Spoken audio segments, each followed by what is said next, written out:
بسم اللہ الرحمن الرحیم۔ ظہور نور۔ جب نور کے ظہور کا وقت قریب آیا، رات جاری تھی اور صبح آ رہی تھی، پیر کا دن تھا۔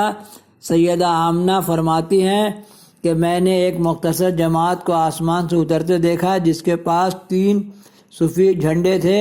اس جماعت نے ایک جھنڈا میرے گھر کے صحن میں گاڑ دیا، ایک کعبے کی چھت پر اور ایک بیت المقدس پر کھڑا کر دیا۔ اس سہانی رات میں آسمان کے ستارے قریب آ رہے تھے۔ ان ستاروں کی روشنی نے تمام دنیا کو نور سے بھر دیا۔ میں نے دیکھا کہ آسمان کے دروازے کھل رہے تھے۔ میں گھر میں اکیلی تھی۔ عبدالمطلب طواف کعبہ کو گئے ہوئے تھے۔ اچانک میں نے سفید پرندے کے بازو کو دیکھا کہ جو میرے دل پر مل رہا تھا۔ اس کے اثر سے میری بے چینی ضائع ہو گئی۔ بعد میں نے غور سے دیکھا کہ میرے سامنے شربت کا ایک پیالہ ہے جس کا رنگ بالکل سفید تھا۔ میں اسے دودھ سمجھ کر پی گئی۔ وہ شہد سے زیادہ شیریں تھا۔ پھر میرے پاس چند عورتیں آئیں۔ میں نے ان سے پوچھا کہ آپ کون ہیں؟ ان سے ایک بولی میں مریم عیسیٰ کی والدہ ہوں، دوسری بولی کہ میں عائشہ فرعون کی بیوی ہوں، تیسری نے کہا میں ہاجرہ ہوں، باقی سب حوریں ہیں، ہم سب آپ کی خدمت کے لیے آئے ہیں۔ پھر ایک آواز آئی جس سے میں پریشان ہو گئی۔ دیکھا تو ایک سفید ریشم کی چادر آسمان اور زمین کے درمیان لٹک گئی۔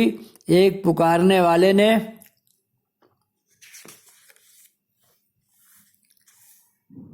کہا کہ اس کو دنیا کی نگاہ سے چھپا لو۔ آسمان سے عورتیں اتر رہی تھیں جن کے ہاتھوں میں سفید آفتابیں تھے۔ پھر بادل کا سفید ٹکڑا جس میں سبز رنگ کی چڑیاں جن کی چونچ یاقوت کی مانند سرخ نظر آئیں۔ یہ دیکھ کر میرا بدن پسینہ پسینہ ہو گیا۔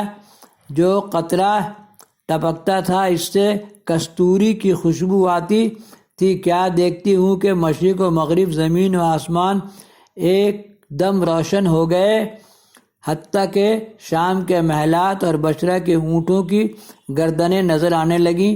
اس نور کا منبع میرا وجود تھا۔ اطراف عالم میں اعلان ہوا کہ محمد صلی اللہ علیہ وسلم پیدا ہو گئے۔